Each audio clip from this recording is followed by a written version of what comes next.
Okay, so for today, what we're going to be talking about is scatter plots and association. So, for scatter plots are graphs, and they use points to display numerical data with two variables. So, that is also called bivariate data. Scatter plots can help determine if one variable has an effect on the other, or if there are overall trends, patterns, or associations, is a big word with scatter plots, between the variables. So here we have an example.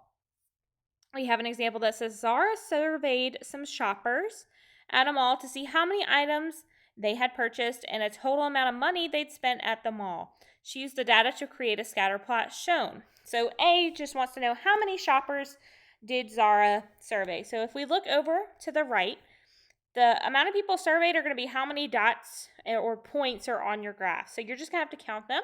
So if we count them, it would be 1, 2, 3, 4, 5, 6, 7, 8, 9, 10, 11, 12, 13, 14, 15, 16 for Zara.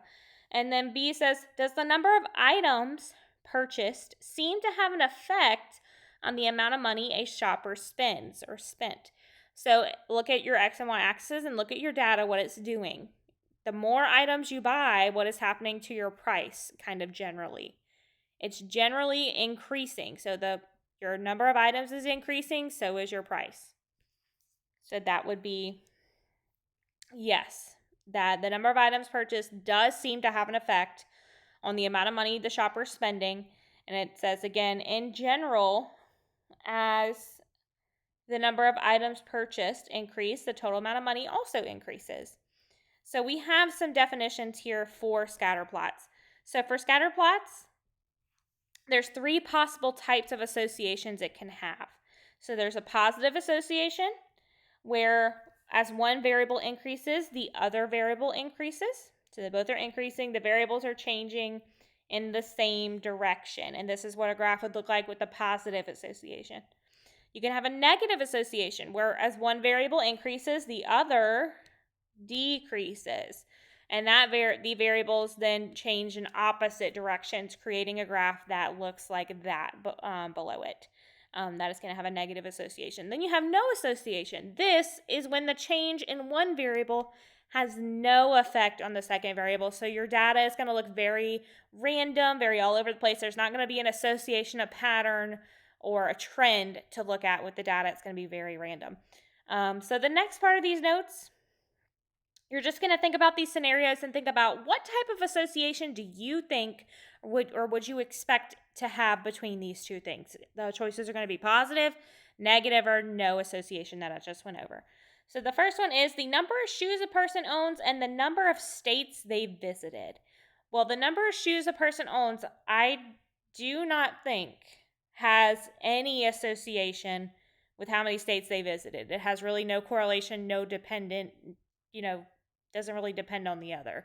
So I'm going to say for this one, there's no association. The number of shoes a person owns would not likely affect how many states they're visiting or they have visited. For 2, the second scenario says the size in ounces of a steak and the cost of a steak. Think about the association with that. The size of your steak and how much it's going to cost. That is going to have a positive association, meaning if your size of your steak is increasing, so is your cost. Size of the steak, the bigger the steak you buy, the more it's going to cost. So this is a positive association. The third one says the number of days since watering a plant and the moisture level of the soil. So think about what this says. If you're watering a plant and you're comparing that to the moisture level of the soil. So, and the number of days since watering specifically. So think about if you increase the number of days since you've watered a plant, what happens to your moisture level? Does that have no effect on the moisture level? Does the moisture level go down? Or does the moisture level go up if the number of days since you watered a plant is increasing? So this would be a negative association because as the number of days since watering increases, the moisture level of your soil will decrease because you're losing that moisture. The more you don't water your plant, the more moisture it's losing. I can't say that. Couldn't get that out. So we're going to move on to the next page. All right, so for the next page, we can also describe the strength of an association seen on a scatter plot and whether the association is linear or non-linear. So we have the strength of association. So we can say if data points are close together, the association is strong. If the data points are widely spread, the association is weak. So you can see some examples here. This is a strong graph of a scatter plot. This is weak association because your data points are widely spread apart if it's weak or close together if it's strong. A linear versus nonlinear. So if a straight line can be drawn to show the overall trend of a scatter plot, the association can be described as linear. So if you look here, this on the left will be considered linear, and the one on the right would be considered nonlinear. So on the next part, it wants us to use scatter plots A through D to answer questions 4 through 7 below.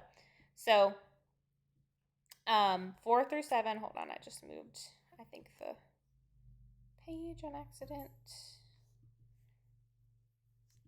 Hold on one second. All right, there we go. So for number 4, it says, which scatter plots show a linear association? So if we go back and look up at our notes over here that we just went over, the linear association is the one you can draw a line through to show the trend. Sorry, I'm zooming in all over the place. There we go. So the one that is linear is going to be B and C. So remember, it's two different things, linear and nonlinear, and you can also say strong and weak. So maybe we would say B is a strong linear scatter plot association, and C may be a weak linear association. So 5 wants to know which scatter plots show a nonlinear association. So that would be the other ones, A and D. Those are not linear because we cannot draw a straight line. Just so the overall trend of those scatter plots. And then moving to number 6, which scatter plots show the weakest association? So the weakest association would be C. C has the weakest association because if you can see, those points on your scatter plot are very spread out, meaning it's the weakest association. And then 7 wants to know which scatter plot shows the strongest association. So that is going to be A, because A's dots are the closest together.